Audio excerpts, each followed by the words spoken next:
After getting into a tangle with a concrete wall at the end of the last drift season, we decided to build a completely new car from scratch in just 6 weeks, with the aim of making improvements based on everything we've learned over the years. We literally got the car finished at 10 AM on the morning of the first round of competition, and amazingly, the car performed flawlessly. We currently sit in 11th place in the championship, heading into round 2 of the KIR Reet Battle Royale Championship, so we have everything to play for. But first, we've got to make a few improvements to the car. So we are here with our E36 competition drift car, but I've been having some issues with the front steering and trying to get the perfect alignment set up with this car. As you can see, I have it up in the air at the moment. So in the rear, I'm stoked with how this thing drives. A lot of grip. I actually dial grip out of it, so we have a lot of room to move, a big window in terms of dialing grip into it whenever we want that. But in the front, I just haven't been able to get it driving as well as I want. But we're going to be taking the car to my friend Marcus Mikelake. He's a full alignment wizard, and I thought I'd video it for you guys to show you the specs that we're going to be putting into this car to make it drive how we want. Now, the current lock setup that we have in this car is our own TSG lock kit. I haven't released it yet. We're still kind of trialing things out. And the lock kit itself feels good. These are our LCAs. They've got our own geometry dialed into them, of course. We have drop knuckles bolted in, and we get a lot of lock, which is awesome. But the car wants to snap to lock super hard, which makes it difficult to drive, and it's got too much self-steer. But before we take the car down to Marcus, our friends at Max Bending Rods have sent me out a brand new set of coilovers. So currently we're actually running their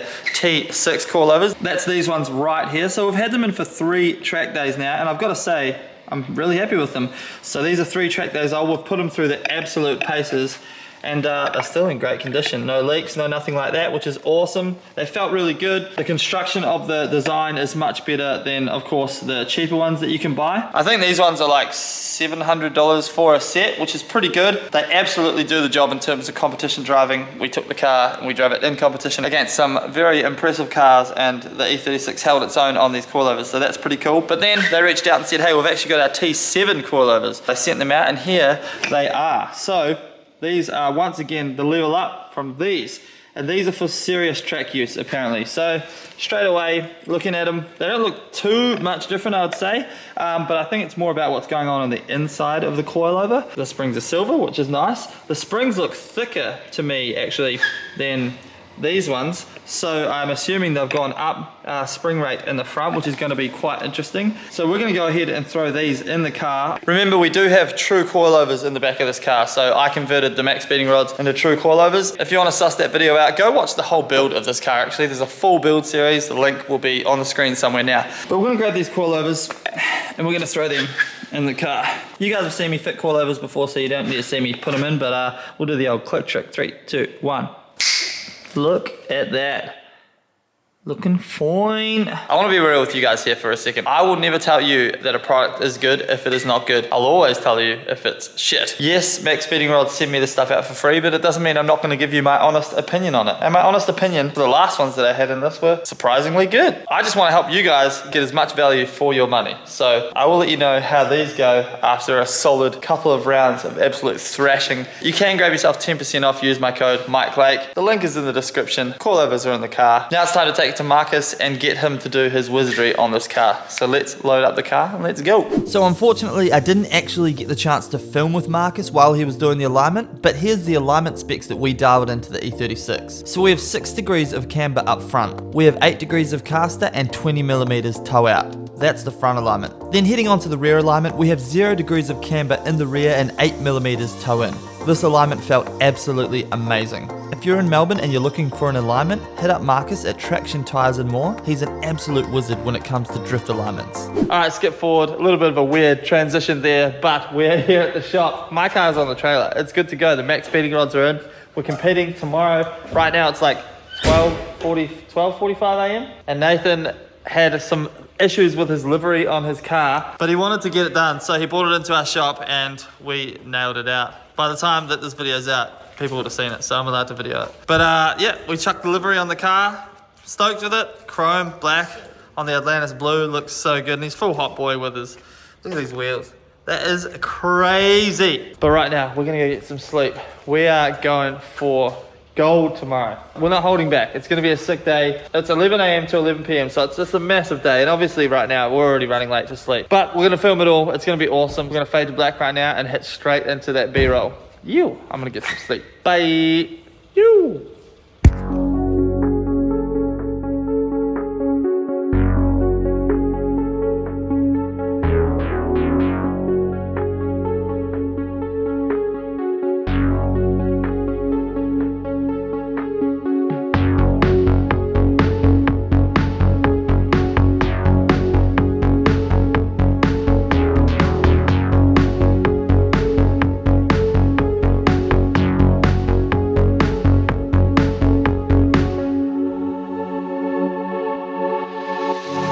we're down here, we're all set up. The E36 is looking rad. Shout out to Shane and Jared, my pit crew, for getting the car ready. So we're gonna get straight into it. As you can hear, practice has started. We're gonna go straight out, 25 PSI in the rear tires and test this new alignment. Let's frickin' go, this is gonna be sick.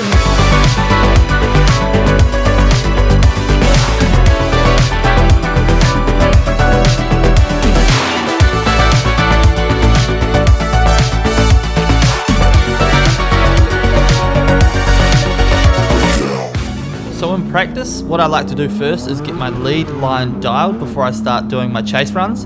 So here on the lead, we're looking for reference points to enter, which are the cones on the right, and we're finding the correct speed, obviously, and the entry point to send it in. This is the first lap, and I was actually real happy with this. Coming through, nice and smooth, all the way out to the outer zone here on the left-hand side, and then we nice flick transition to the outer zone on the right-hand side, and then at the back here, and then outer zone on the wall here. So pretty much all outer zones for this whole track. So on the next run here, as you'll see, we oversend the entry, so basically we're finding the limit. But at the same time, the track is super greasy because no one's driven on it in a while. It's rained a lot, obviously, and all the oils and stuff come out of the track. So as the more we drive throughout the day, the more rubber we lay down, the more grippy the track gets. So that was an oversend there.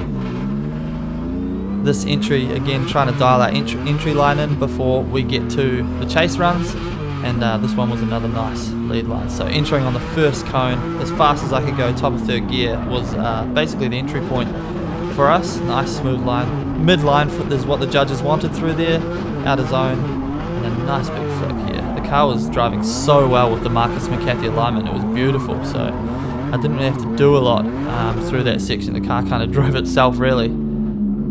So now we're on to our chase runs. Unfortunately, I didn't get any of the good ones on my GoPro because it was bugging out. So here's a couple of runs of everyone else sending it off track in front of me.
So practice is over, very happy, got some good laps in. My GoPro wasn't very good, so I hope that the explanations worked well for yourselves, but I am qualifying battles with Flash Smith. What's up, Flash? Yo, ready to go. Let's go, son. In his beautiful ES15. This thing's mental. RB26 GDR powered ES15. How much power? 600 at the wheels. 600, what, kilowatts? No, horsey. I was gonna say, bloody hell. Yeah. What gearbox? Sequential TTI. My man, that's crazy. Yeah. Good luck, let's get Thank some you, mate. points. We'll see you out there. Yeah, boy, let's go. So here we're going through our tyre warm-up routine, getting some heat into the rear tyres to dial in some grip, but also getting some heat into the front tyres as well so that we have some grip on initiation. One big thing that I'm trying to work through here in this scenario is the nerves and anxiety that I get before a battle, because that tends to give me what you call spaghetti arms, where you kind of flail everywhere, you kind of forget how to drive. Unfortunately, as you're about to see here, we didn't do too well with that situation. So we take off the line, head through the speed chicane, first, second gear, and then as soon as we get through these cones, smash third gear, find our entry point, send it in, but unfortunately, as you see here, we overshot the entry. The track conditions had changed quite a bit, caused Flash to hit us, sorry Flash, and that was that. Luckily they let Flash run again for his chase. We get minimum points, but here we're giving him a lead run for an opportunity for him to score as many points as he can. And I was pretty happy with this lead run. A little bit shallow here on the entry, so as you'll see, we probably should be midline coming through here. That's what the judges wanted. We were a little bit close to the grass there, but other than that, nice and wide out here. Nice transition through here, so I was pretty happy with this run in the end.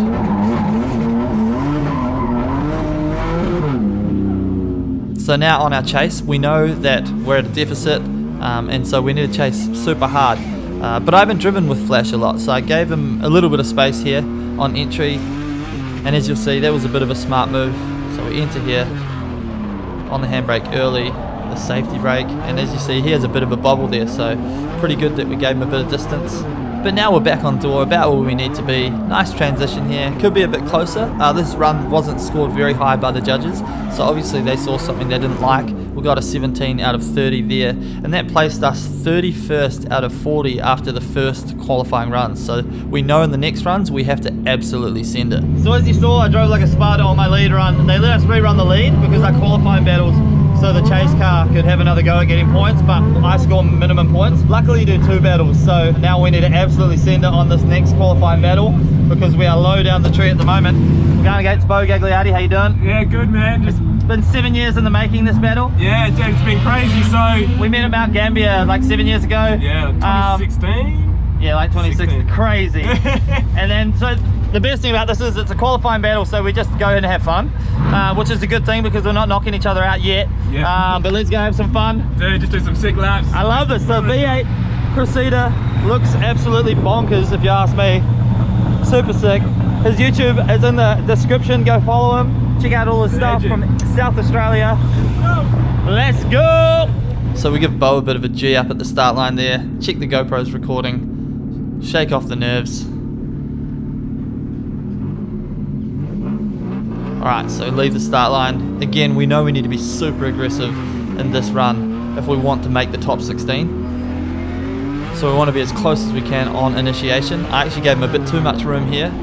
We're big on the handbrake. Nice chase though. And it's kind of lucky we were because this, he almost spins out. I can't believe I didn't hit him there actually. And then we transition nice and close and he cuts his corner a lot. Almost hits the tyres. Somehow we kept it drifting. And we had pretty good proximity, so I was really happy with that chase. Now we have to put on an absolute heater of a lead run. So at this point, I've thrown everything out the door. I'm G'd up, no more nerves.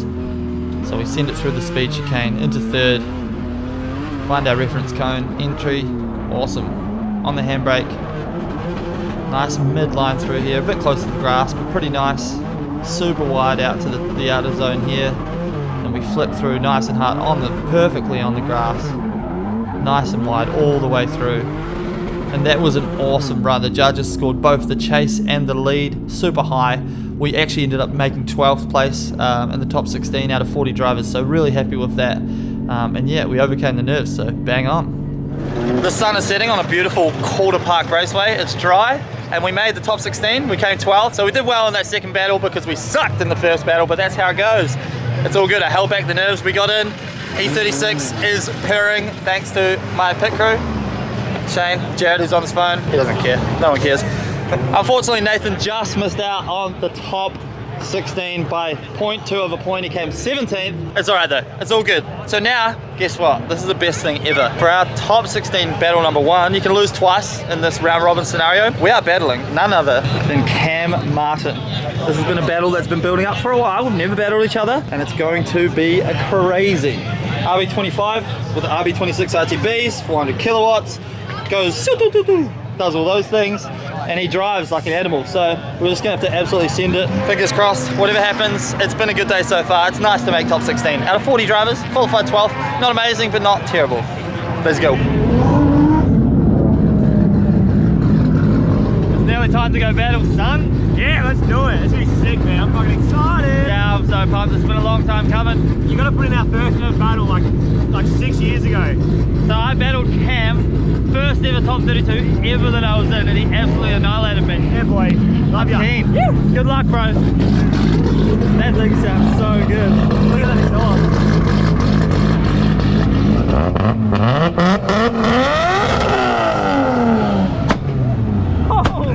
Holy shit! So the chase run against Cam, this was a super exciting battle. I was not nervous at all because he's a mate of mine, so it was just like we were driving together. So my aim here was to be super close on initiation, which we were, centered up, but I got on the handbrake right here a little too early, and that set us back a little bit, and we gave Cam a little bit of room there coming off the bank, but we're back on door, and we're a little bit shallow here, running through the center line, but he was also about a meter off the wall there. come around, Cam's driving beautifully. So what I took from that is we should have been much more aggressive on the chase. We could have been a lot closer. So now we're sending the lead run, and here I know that I have to give it everything I've got, because I heard that Cam was absolutely on my door. His car's so freaking loud. So we sent our entry. I was really happy with this lead run. Nice up on the wall. Boom. Good momentum coming through, shooting flames out the gate. Nice and wide, opening the door for Cam to have a really nice chase run. Yeah, flick it through. That was an aggressive flick as well. And Cam's just on my door. Boom. Such a good battle. So Cam just pipped us with that battle, but it was such a cool battle. Very happy with my lead. Chase, I could have been on him a little bit more, but it is what it is. Like, he's such a good driver. I'm just stoked that we got to battle, and it was just a good, clean battle. So how many times can you say battle in one sentence? You're about to find out. But now we are in knockout battles, so you have to lose twice to get knocked out. We're against Jamie in his AU Falcon, and he's a very good driver. So he drives the tits off that thing. How much power does it make? It makes 180 kilowatts, which is plenty of power for a good time. So we're gonna go out, put on a good battle for the crowd, for you, for me, and have some fun. So let's do it. So we're on the start line, and I was super nervous for some reason. Probably because I knew it was a knockout battle, and if I lost, then we're out of it. So we send it out here, and third gear, send it in, but I sent it way too early and I didn't carry enough speed, and we came way short here. So I'm on the handbrake and I didn't have any time to switch down to second gear, and that caused us to slow. Jamie hit us. We kept going. Shout out to Jamie for still driving even though I pretty much stopped on him and he hit me. So, you know, we finished the run. It wasn't too bad in the end, but we're at a deficit now, so we have to chase super hard. Quick check the GoPro's on, leave the line. Nice, second gear, waiting for him to go through the speed chicane. Smash third gear, and here I just was not close enough on initiation. We should be right up there on him. Switch to second gear in a really weird place. Again, that's the nerves getting the better of me. We're back in the good spot now, but again, we could be closer. Especially the judges will be thinking he's in a lower powered car. We're in a faster car essentially, so we should be right on his door. Still not a bad chase run, but just not as aggressive as we could have been. And so Battle Royale round 2 is now done and dusted. We're back at the shop, cars unloaded. As you saw, I made a mistake on my lead run, and that was the end of our night. In saying that, so many positives to take away from the event. Firstly, we made top 16. Beautiful. The car ran beautifully all day. This thing has been absolutely flawless. It is so cool that this thing has been flawless since we built it, which is amazing. Like, mechanically, it's been so good. It still looks as beautiful as the day we built it, and it's done 4 events now, and not 4 easy events either. With stuff like drift events, it's really easy to get down on yourself when you lose, but the reality is only one person can win the event. So as long as you're learning something, improving your driving, and taking that into the next event, then technically you're winning. Also, drifting is hella fun. You get to have fun with your mates. Me and Nathan got some laps in. I even got to do some laps with Chelsea Denofa. Unfortunately, my GoPro was bugging out a little bit, so I missed out some of the really good laps, but we put on some awesome lead runs, which I'm freaking stoked about. Need to work on getting my chase runs a little bit tighter, but nonetheless, I hope you guys enjoyed this kind of more dissecty video in terms of drifting, especially for you guys who aren't fully immersed in the drifting world. I hope this gave you a good insight into how drift competitions work. And yeah, shout out Keep It Reet, Battle Royale, super sick. Round 3 is July 7th, I think. Don't quote me on that. Check out Keep It Reet's website. Very much looking forward to that. We still have fuel, we still have tyres left over from this event, so pretty much we have to bolt check and align the car. We'll be straight back into next event, so I'm freaking stoked about that. But thank you guys so much for watching the video. I hope you enjoyed it. Hit that sub button if you did, and I will see you guys in the next video. Yeah, cheers guys. Peace. Super Coop, let's go.